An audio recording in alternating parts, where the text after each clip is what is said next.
saya mendapatkan sumber sebuah jurnal yang juga diterbitkan oleh CIA.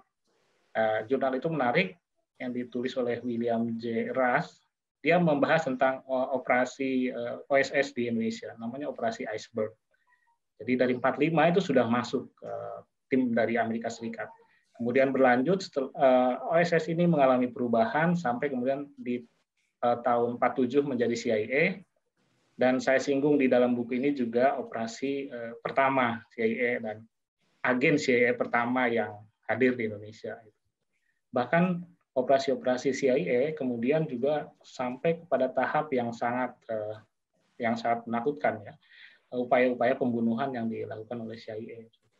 Presiden Soekarno salah satu targetnya. Tahun 57 itu ada upaya untuk mempermalukan Bung Karno melalui pembuatan film yang memperlihatkan Bung Karno, melakukan adegan seksual, ya, dengan orang yang digambarkan seolah-olah pramugari maskapai penerbangan Uni Soviet.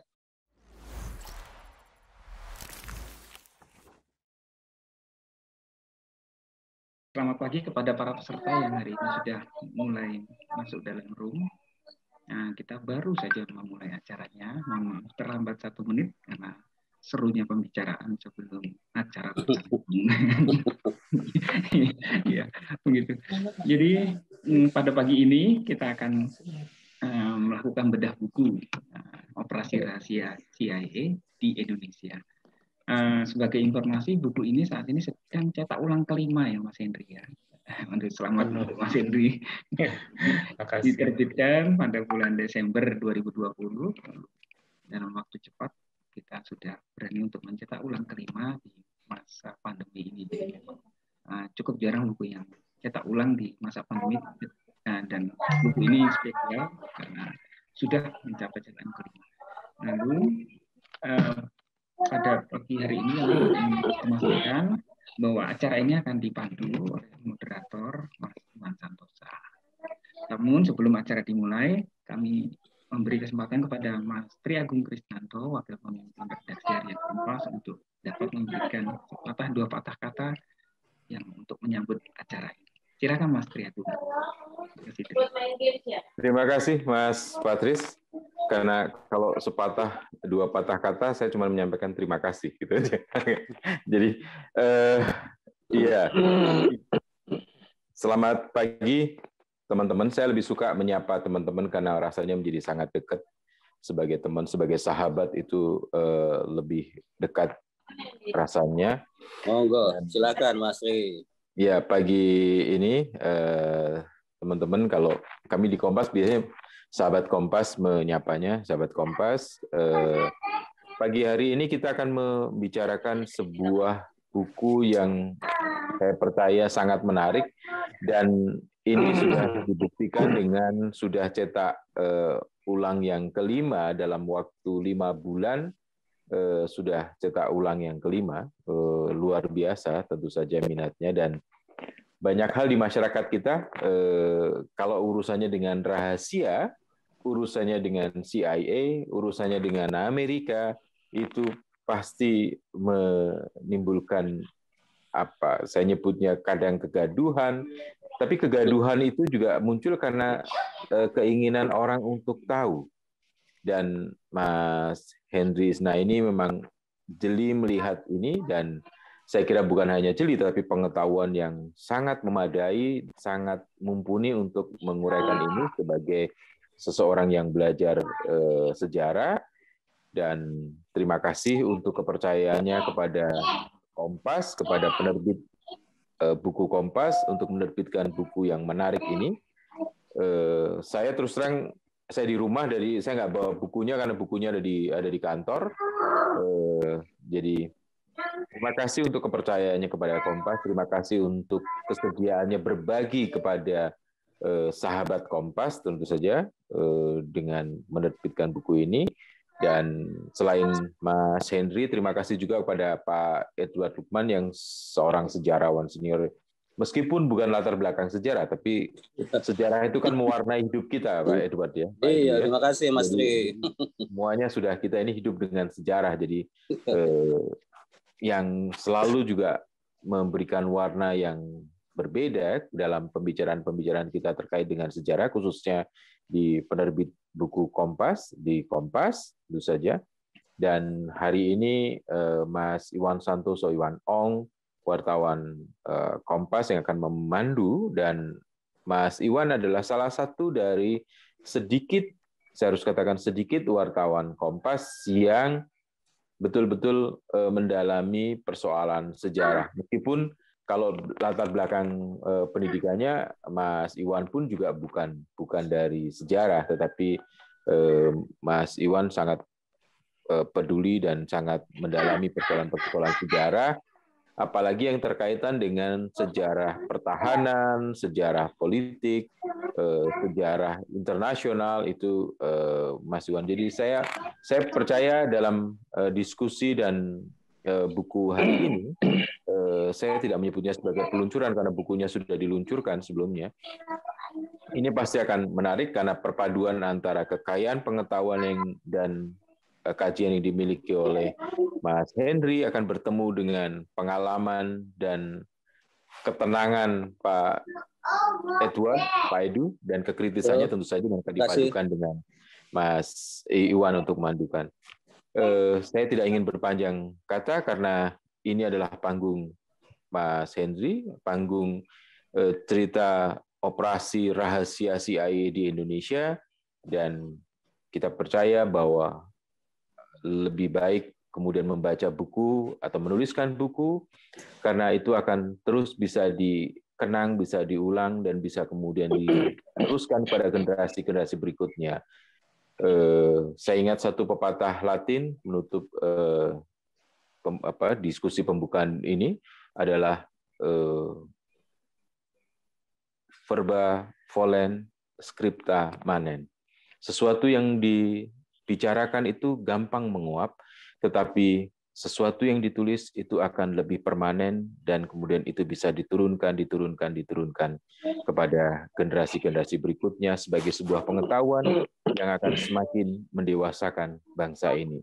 Terima kasih, selamat berdiskusi dan selamat saling memperkaya pengetahuan kita semua untuk bangsa ini. Terima kasih, Mas Patrik. Terima kasih, Mas Tri. Terima kasih. Terima kasih, Mas Tri Agung. Kita panggilnya Mas Tra ya atas sambutannya. Ya, dan tanpa memperpanjang waktu, saya juga ingin memperkenalkan Mas Iwan Santosa, moderator kita pagi ini. Saya bacakan singkat biografinya Mas Iwan Santosa alias Iwan Ong lahir di Bogor, Jawa Barat. Alumni Fakultas Hukum Universitas Diponegoro, Semarang, Jawa Tengah. Bekerja di Harian Kompas sejak 2001. Pernah bertugas di lingkungan militer, pertahanan, intelijen, dan advokasi HAM. Saat ini bertugas di Kompas ID, platform digital harian Kompas. Penugasan di sektor pertahanan antara lain melakukan liputan di Aceh pada masa darurat militer, mengikuti patroli perbatasan RI Malaysia di Kalimantan, patroli perbatasan RI dan Timor Leste, liputan kegiatan latihan bersama TNI dengan mitra Amerika Serikat, Australia, Cina, ASEAN, dan negara-negara lain. Nah, Mas Iwan ini juga banyak menulis buku tentang sejarah militer, sinologi, dan menjadi narasumber di berbagai media seperti televisi, radio, dan sebagainya. Buku-bukunya antara lain yang diterbitkan oleh penerbit buku Kompas, Legiun Mangkunegaran, lalu Peranakan Tionghoa di Nusantara. Yang ketiga, sejarah Kenil yang ditulis bersama Pak Jang Rose. Lalu juga ia menulis buku Tarakan Pearl Harbor Indonesia tahun 2004, Kopassus di Indonesia, dan yang terakhir tahun 2017 buku Biak The Peace of War. Jadi demikian Mas Iwan Santosa. Lalu sebagai informasi, para peserta juga dapat membeli buku ini hari ini dengan diskon 20%. Jika bila tertarik setelah mendengarkan diskusi ini bisa langsung membaca buku tersebut dengan harga spesial. Lalu saya juga menginformasikan di akhir acara Mas Iwan, Pak Edu, dan Mas Hendri akan memilih satu penanya terbaik untuk mendapatkan hadiah buku. Jadi kita menyediakan 3 buku untuk hadiah bagi para peserta yang bertanya, dan penanya terbaik akan dipilih satu oleh Mas Iwan, satu oleh Pak Edu, dan satu oleh Mas Hendri. Nanti peserta yang penanya terbaik yang terpilih silakan menghubungi kami, bisa lewat email buku@kompas, bisa chat langsung di dalam link ini untuk mengirimkan alamat atau nomor telepon, atau bisa juga lewat DM ke Instagram Buku Kompas, yaitu @bukukompas. Demikian sekilas informasi dari saya. Saya sedikit membuka tahun 2020 di 100 tahun PK Oyong, kita membahas buku karya PK Oyong bersama Pak Edu juga, buku Perang Eropa bersama Mas Ino, dan di situ disimpulkan bahwa konstelasi dunia berubah setelah Perang Dunia tersebut, termasuk hadirnya negara-negara baru seperti ini. Dan buku ini mungkin bisa jadi kepanjangan cerita dari buku tersebut. Iya. Itu Mas Bapak Ibu dan para peserta sekalian, dan kami serahkan acara ini kepada Mas Iwan Santosa. Silakan Mas Iwan, kami persilakan waktu dan Baik, terima kasih. Assalamualaikum warahmatullahi wabarakatuh. Salam sejahtera buat kita semua, dan terkhusus pagi ini sebelum acara mulai saya sampaikan selamat ulang tahun panjang umur. Kebetulan hari ini penulis buku kita Bung Henry Isna ini panjang umur, ulang tahun hari ini. Ulang tahun Mas Henry. Ya, terima kasih. Ya. Kebetulan sekali. Tadi lupa menyampaikan selamat ulang tahun. Ya, terima kasih. Ya. Nah, sebelum acara ini dimulai, tadi merujuk sedikit kembali ke yang Mas Patris tadi sampaikan bahwa ketika bicara bukunya 100 tahun PK Oyong, bagaimana dunia yang baru dibentuk pasca Perang Dunia II. Nah, buku yang ditulis Mas Henry ini menulis apa yang terjadi dunia pasca Perang Dunia II dan hingga kekinian awal 2000. Karena situasi berubah pasca Perang Dunia II, dan sekarang sesudah tahun 2000 sekian, dunia juga sudah berubah. Tapi ada beberapa negara atau kekuatan yang berusaha tetap mempertahankan persepsi masih dunia pasca Perang Dunia II. Dunia Perang Dingin, dunia Barat dan Timur.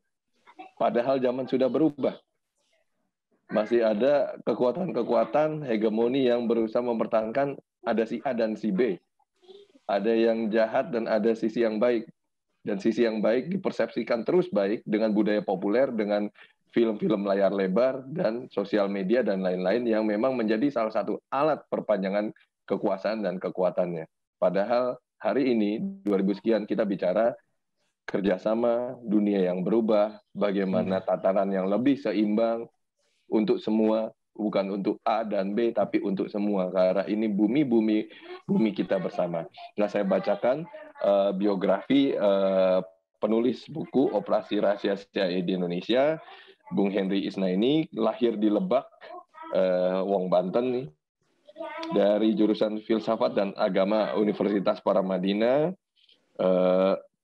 Bekerja sebagai wartawan sejak tahun 2006, dari tahun 2010 sampai sekarang menjadi redaktur di historia.id. Ini situs berita-berita sejarah, menarik sekali. Dan buku-buku yang diterbitkan melalui penerbit Buku Kompas antara lain Maulwi Saelan, penjaga terakhir Soekarno. Saya sempat diundang juga waktu itu.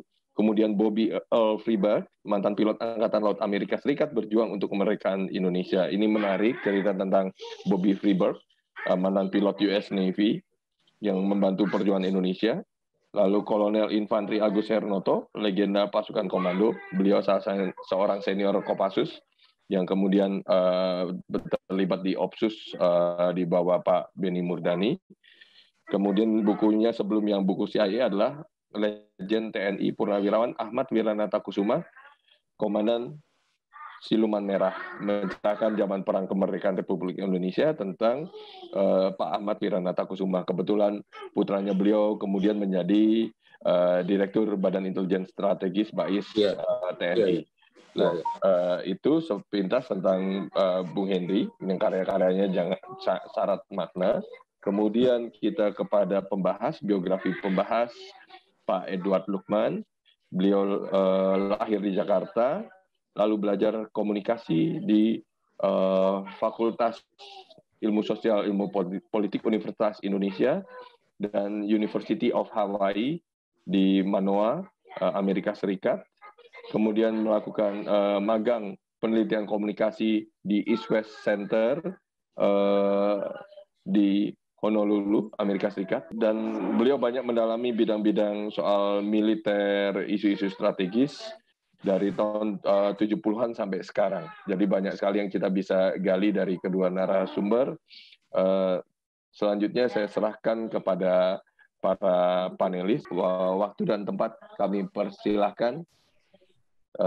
Silakan Bung Henry, lalu dilanjutkan Pak Lukman. Terima kasih. Ya. Selamat pagi. Assalamualaikum warahmatullahi wabarakatuh. Waalaikumsalam. Terima kasih pada PBK yang telah menyelenggarakan acara ini. Terima kasih juga kepada Pak Tra dari Kompas, kemudian Mas Iwan Ong, mentor saya dalam jurnalistik. Pak Edu juga terima kasih, karena ini buku kedua saya yang akan dibahas oleh Pak Edu. Bapak, Ibu hadirin yang mengikuti acara ini, baik yang melalui aplikasi Zoom ini, maupun yang lewat YouTube, saya ucapkan terima kasih, selamat pagi, semoga kita sehat. Tadi beberapa hal mengenai buku ini sudah disampaikan oleh Mas Patris dari PBK, dan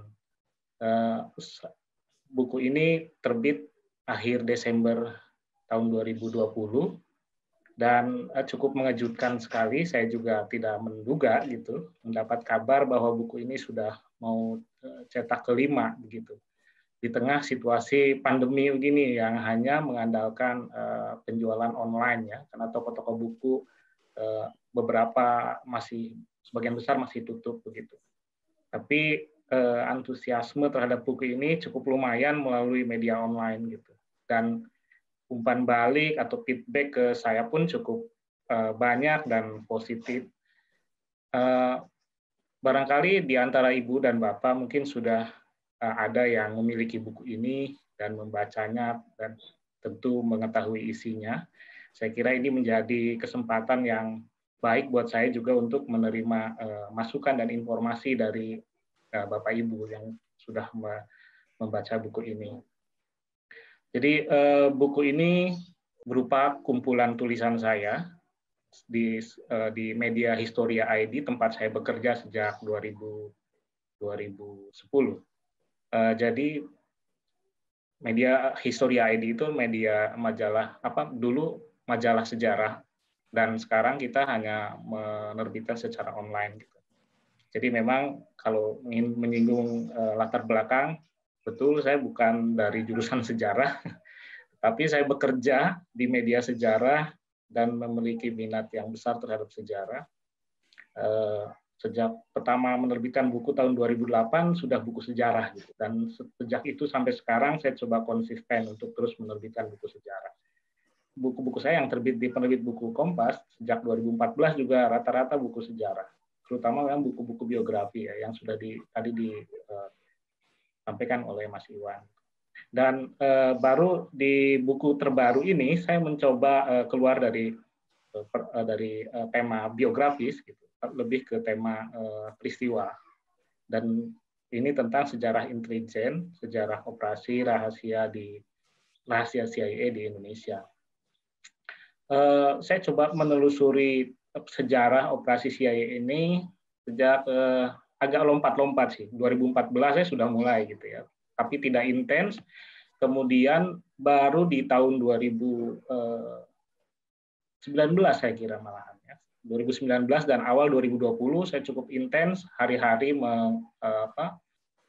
menelusuri tentang peristiwa-peristiwa operasi-operasi CIA yang pernah terjadi di Indonesia.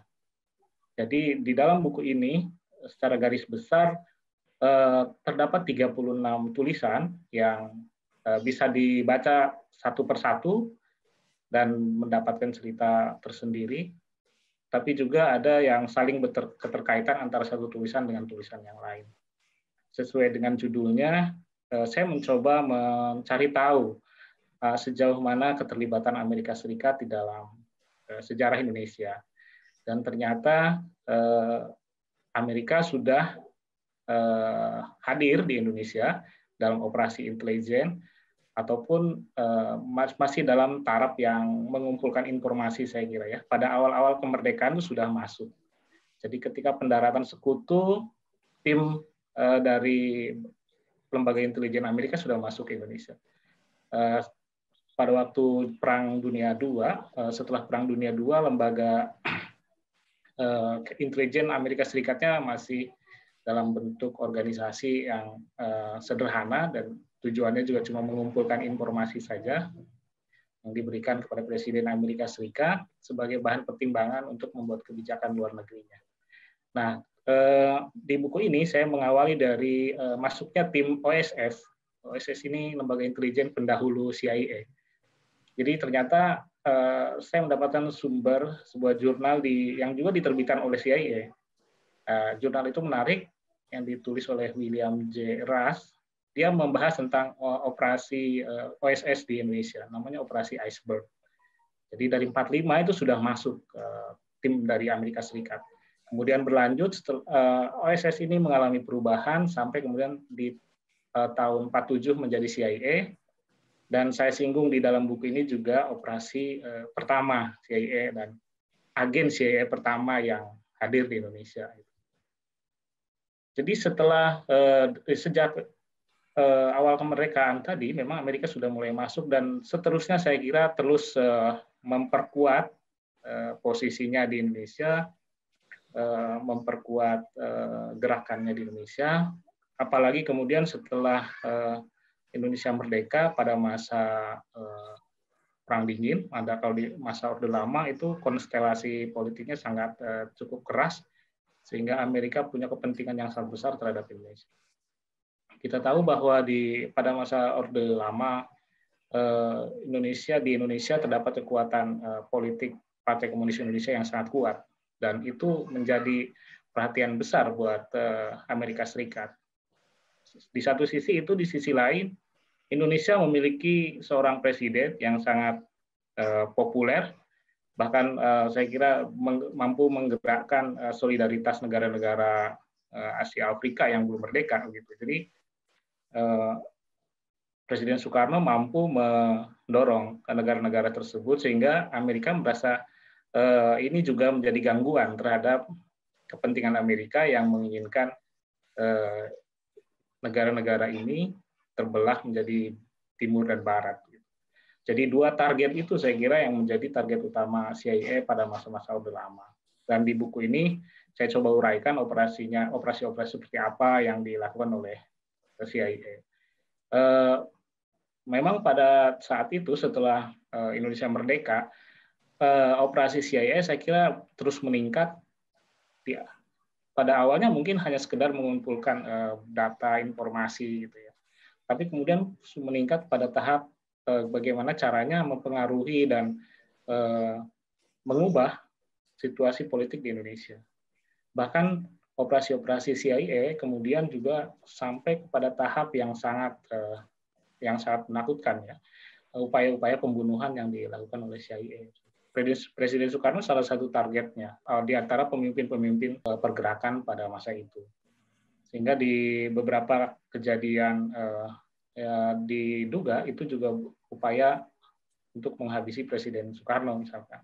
Satu contoh misalkan bukan hanya Presiden Soekarno, presiden-presiden lain, tokoh-tokoh lain politik juga menjadi sasaran. Di buku saya misalkan disebutkan Chow En-la itu menjadi salah satu target ketika akan menghadiri konferensi Asia Afrika di Bandung. Pesawatnya diledakkan di Kepulauan Natuna, kemudian ada upaya untuk meracunnya di konferensi Asia Afrika. Jadi pada saat itu cukup ekstrim sekali memang operasi CIA ini. Bahkan Soekarno juga kemudian menjadi target black campaign lah saya kira kalau sekarang ya. Jadi ada upaya membuat semacam video yang menggambarkan Soekarno tidak senonoh lah begitu. Itu operasi-operasi yang meskipun tidak terlaksana seperti itu. Jadi upaya CIA dalam ikut campur dalam politik di Indonesia ini memang sudah cukup dalam sekali, dan itu kita dapat ketahui dari berbagai sumber, kemudian dokumen-dokumen CIA yang sudah dibuka, maupun dari pengakuan-pengakuan para agen CIA. Ini saya kira yang menarik ya. Jadi dalam buku ini saya memberikan pendekatan personal, jadi pendekatan profil gitu. Jadi di setiap peristiwa dalam tulisan-tulisan saya mencoba mengambil satu tokoh dalam peristiwa operasi ini. Jadi di bukunya di setiap tulisannya selalu ada tokoh yang melakukan operasi. Nah, pengakuan dari tokoh-tokoh ini yang juga membuka mata kita menjadi tahu bahwa operasi CIA ini sudah berlangsung dengan berbagai cara begitu. Dan dalam buku ini memang operasi CIA sangat terlihat dan juga sudah banyak referensi yang dibuat itu dalam peristiwa-peristiwa besar ya. Saya kira kita sudah banyak tahu bagaimana peran CIA pada peristiwa PRRI Permesta. Saya kira itu sudah sangat gamblang ya. Penelitian sebelumnya juga sudah sangat kuat berdasarkan dokumen-dokumen Amerika Serikat. Begitu pula dalam peristiwa 65, saya kira juga itu memang masih sangat kontroversial, tapi dalam beberapa hal sudah muncul informasi sejauh peran dari CIA ini. Nah, sebagai penutup, saya ingin menyampaikan bahwa memang buku ini mencoba juga mencari tahu operasi yang muncul belakangan begitu pada era setelah Orde Lama. Dan pada Orde Baru ya juga muncul peristiwa operasi-operasi CIA yang juga sangat menarik begitu. Dan buku ini ditutup oleh sebuah peristiwa yang baru terjadi belakangan ini tahun 2020. Jadi ada investigasi dari wartawan khas Washington Post mengenai lembaga kripto AG di Swiss yang lembaga ini menyediakan mesin-mesin pengkode gitu yang bisa digunakan oleh lembaga-lembaga intelijen dan dinas kode gitu. Dan ternyata lembaga ini sudah sejak lama dimiliki oleh CIA dan sebelumnya bersama-sama dengan intelijen Jerman Barat. Nah, pada 2020 kemarin itu sempat dibongkar bahwa organisasi negara yang menjadi menggunakan mesin dari kripto AG ini salah satunya adalah Indonesia gitu. Artinya kita menggunakan mesin mesin kode yang bisa disadap dan bisa digunakan datanya oleh Amerika Serikat.